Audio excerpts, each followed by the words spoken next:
Well, hey everyone, it's Marcus and welcome to more Zooming in the Jungle Room. I am, of course, speaking to an Australian music icon. He's my legend. He's Steve Balbi. How are you, Steve? Hey, Marcus, I'm good, man. How are you? Good, thank you. I've already commented. I love your studio color. Your studio color is just epic. Yeah, it's like, well, it's an orange. It probably appears a bit red there, but It does come out a bit red here. I'd always had dark studios, and my music was always really dark. And I painted an orange as the studio orange at one point, and it's just been so productive. It's kind of like the sunshine, man. Just plant a seed and off it goes. It's It great. brings around a whole new energy, right? Color works. It does. It does. It really does. Speaking of color, you have been called the chameleon of the Australian music scene because you're so diverse with what you do. And we're going to get into some of what you do very shortly. But, Yep. does that fit well with you being a chameleon? Yeah, it's a funny word, chameleon. Yeah, but I guess I'm someone that I haven't given myself any boundaries. Yep. I'm not in a lane. I like swerving around the place. I'm here on this planet for this long, and if I want to make a dark disco track with a bit of bass and some programming, I'd do it. And if I want to do an orchestral thing, I'll do it. I really don't care what people think anymore.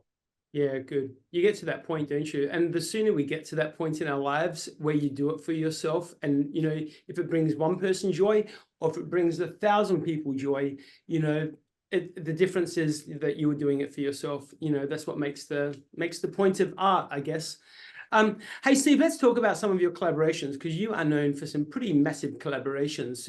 Of course, you founded and produced Noiseworks. I don't know if everyone knows that, but Noiseworks, banging.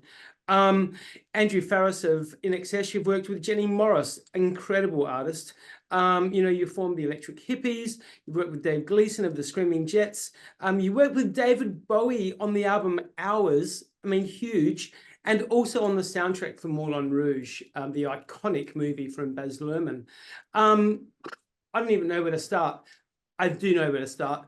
Working with David Bowie on that album, how was that?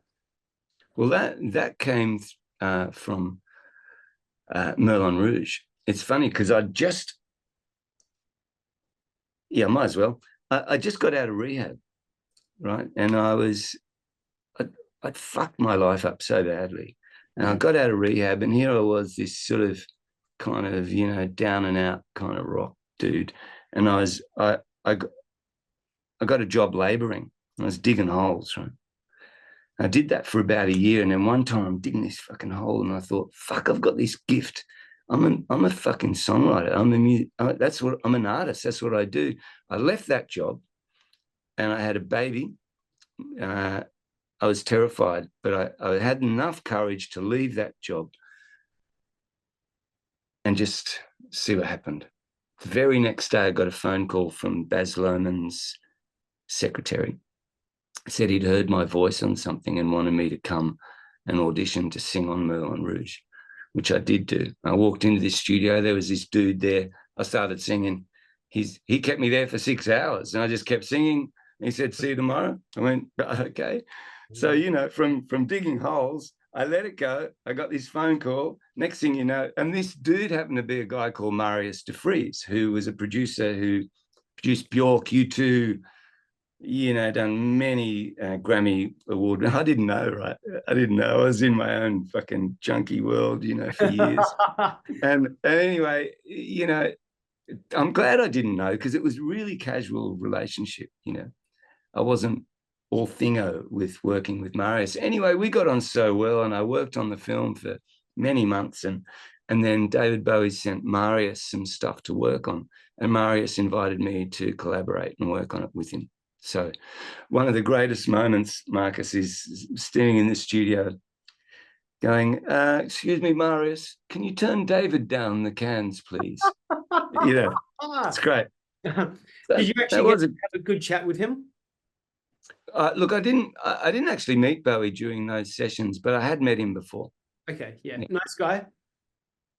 Very unassuming. If you've seen some later interviews of Bowie, he's just a dude, Yeah. He's just a guy. beautiful human being, struggled, you know, found the true value of life. And yeah, he's pretty special dude. Incredible. And any dream collaborations? I mean, obviously you've worked, I mean, there's even more than what I've just mentioned that, you know, Yeah. huge. For those of you watching, you know, Wikipedia, and you'll be like, you know, blown away like I am. But are there any dream collaborations, someone you really want to work with that you haven't worked with yet? I have been working with a dream collaboration, and this will be contentious and this will be slightly controversial. I think one of the greatest exports of Australian music over the last sort of decade has been a band called Sticky Fingers. Yeah. Yep. I think honestly their level of songwriting, production, you know, everything about them. Now, you know, Dylan Frost was, you know, he's made some mistakes, some, you know, some dreadful mistakes. But as Ned Kelly once said, you know, you shouldn't judge a man until you've walked in his shoes. Now, I know Dylan as a friend. I've been trying to help him, you know, through his mental health, not so much his mental health, but his addiction problems / mental health. And the poor cat, you know, he's got a lot on his plate. I mean, a lot of people do, and they don't make those sort of mistakes. But there's rock and roll and there's life. And you know, it's really confusing for someone in that situation. I won't go into it too much, but he's very misunderstood. He's actually a really beautiful soul, and he tries so hard to get well, and he finds it very difficult. And anyway, during me sort of trying to help him, you know, find that place of willingness, you know, I'd spend a lot of time at my house and we'd write songs, and I got to produce some stuff for Dylan. And he is one of the most remarkable people I have ever worked with. Yeah, wow. I mean, ever. The guy is the crusty genius. Yeah. He can just, I'd written this song, like Dylan had overdosed at one point. He's overdosed many times. I know what that's like. I wrote this song called Breakdown. It was for Dylan. It was specifically for Dylan. And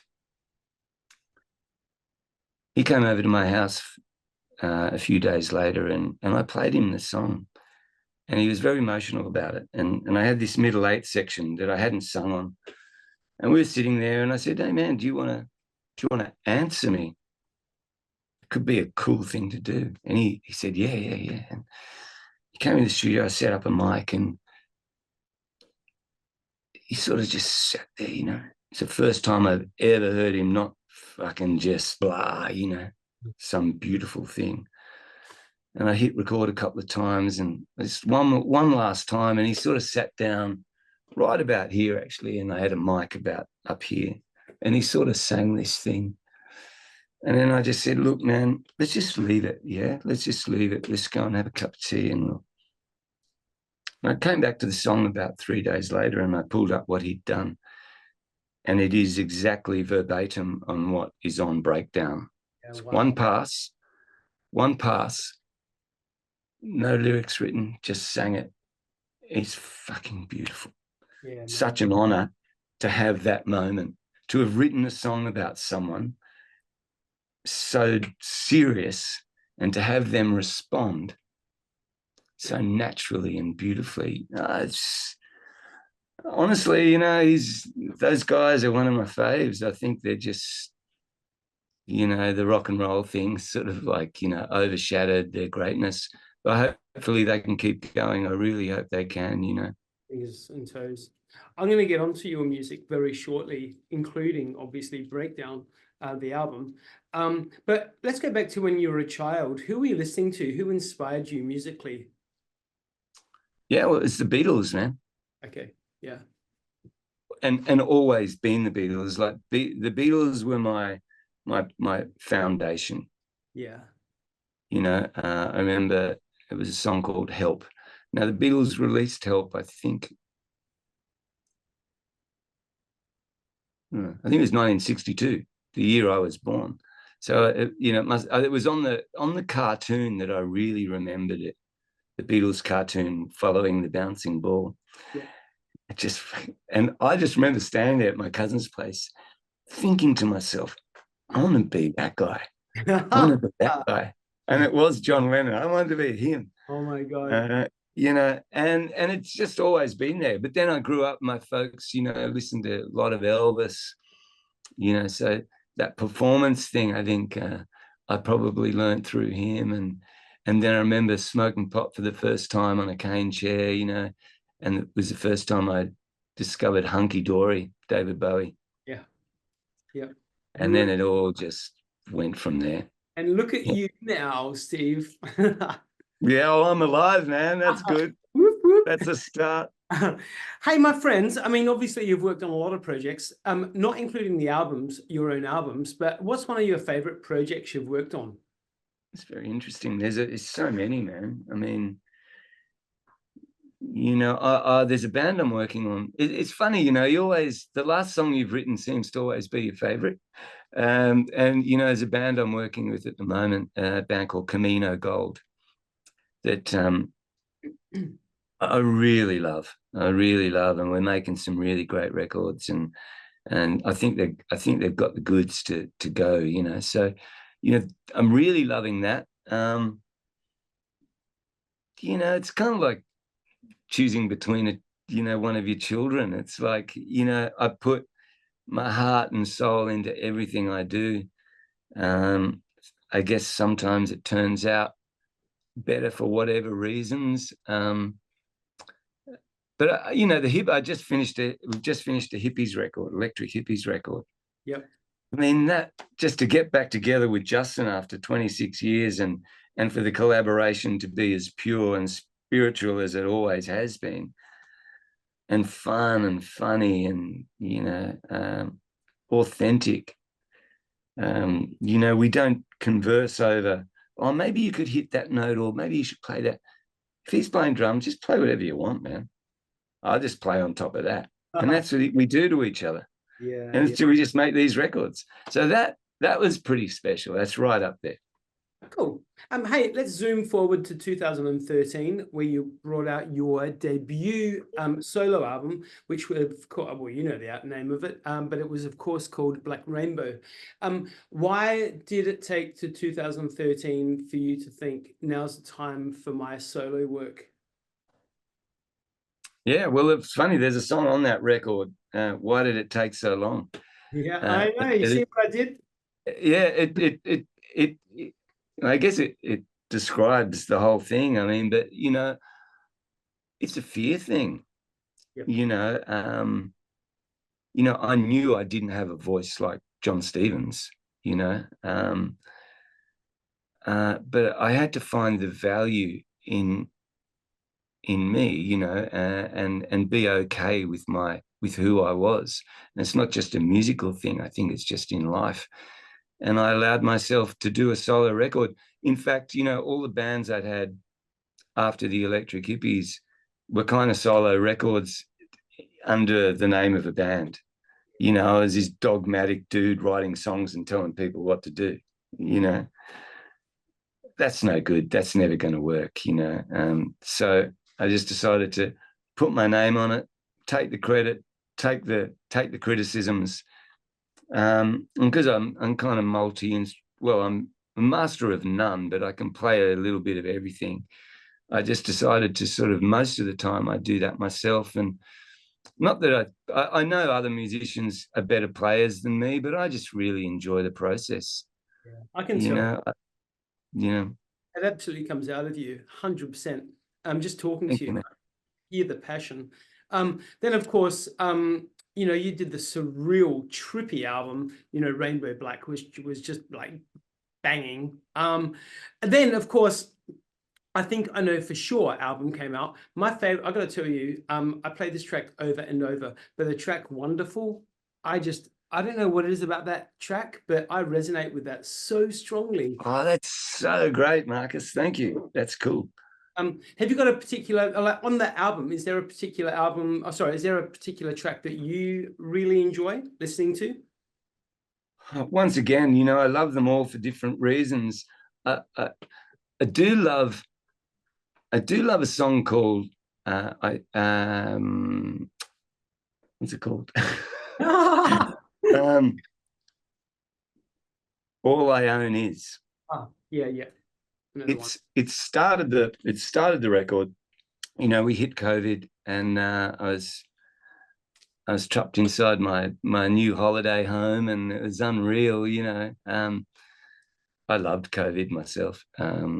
Just so I could stay at home and play guitar. And I was in between studios. I had two mics. I had my son's toy drum kit, a couple of mic pre's and Pro Tools. And I sat at the kitchen and I wrote that song, sitting in my house, playing my guitar, drinking from my favorite cup, sitting in my house. I wonder at my kids and my loving wife, my messed up cat and long-toothed dog living in my life. But all I own is now. And I think that's probably one of the better songs lyrically. I think it's a timeless song. However, you know, I've got lots of favorites. Wonderful is incredible. It's, you know, it's about my wife, you know, that point that we all end up in, you know, in any relationship of, can I do this? You know, and of course I have to do this. I can't not have you in my life, but fuck, it's hard sometimes, you know. You know, Yeah. Hey, you know, about your work, Steve. I find, you know, there's certain artists I listen to, and I see past the music side of it per se, and I also I see the music as more so poetry. Lyrically, I think you definitely come from a place of poetry. Would you say that? Is that something that you think about when you're writing your lyrics? You're giving me it's the interesting. vibes, you know? Yeah, look, I consider myself more blood and guts guy, in the sense of, you know, that verse I just recited, or, you know, look at Wonderful, you know, I'm going to try for you, though I'm sick of it all. Yeah. You know, I'd do anything I have to do. I'd even die for you. I'd take the fall, and I believe we can make it through. It's not, I don't find it overly poetic. However, you know, I do line it with color. You know, I believe you're from another world, you know, from outer space, from the sky you fell into mine. You know, I guess that's poetic I to a think certain so. degree. I mean, there's all Yeah. forms of poetry, you know, absolutely. Yeah. I Hey, don't set out to sort of, you know, uh, blow people out with my wordsmithing. I like to, you know, tell it like it is, put a backbeat to it and make it rhyme a bit. yeah, John yeah, Lennon theory. yeah. Hey, let's of course talk about 2023 when you started the new album. Of course, the new album has now come out in all of its glory. Breakdown. I'm going to tell you straight off the bat, my three favorite tracks off the album are Breakdown, just, and we've already discussed Breakdown, but outstanding. I need to listen to it again now because it's going to take on a whole new meaning for me based on your backstory. But Extraordinary, Ordinary Life, stunning. And my absolute hands down favorite, A Perfect Day. Just glorious. Oh, great. That's great. I'm pleased you like that one. It Breakdown, gets overlooked a little bit. tell me about Breakdown. Breakdown, I told you, Album. you know, that's No, it. the album. Yeah, the album. Yeah, look, you know, I did a launch the other night, you know, a beautiful sold out night at the Sydney Opera House. And it was, you know, to launch the record. And, you know, there's this big deal about this new album. And you know, I just sort of got up there and I thought, it's really not a big deal. It's just the next batch of songs that I've written and I've put it out. You know, that's what I do. I'm halfway through my next record, you know, so and I got a Hippies record coming out. It's what I do. I write songs and I can't leave them just sitting there in the shelf. I might as well put them on a record and put it out. I'm not saying that it's not important to me. It's important that I make records. But, you know, Breakdown wasn't a big mission. It was just a batch of songs. And then it came to giving it a title. And not that there's a lyrical theme to it, but, you know, I feel there's a real disconnect on the planet. You know, as wonderful as technology is, you know, the crisis, the daily sort of chores of staying human within that. You know, I feel we are in a kind of a breakdown, and so it's not, once again, it's not a big statement, and it's just what I feel. And I think my songs, hopefully, I do wear my heart on my sleeve, so I'm trying to maintain that level of connection. And when people come to my shows, I don't give a fuck if they dance. I just want to move them a little bit. I want to connect. You know, there's other amazing bands that you can go and have, you know, a fight to if you want. You know, so I guess that's why it's breakdown. And you know, it does travel.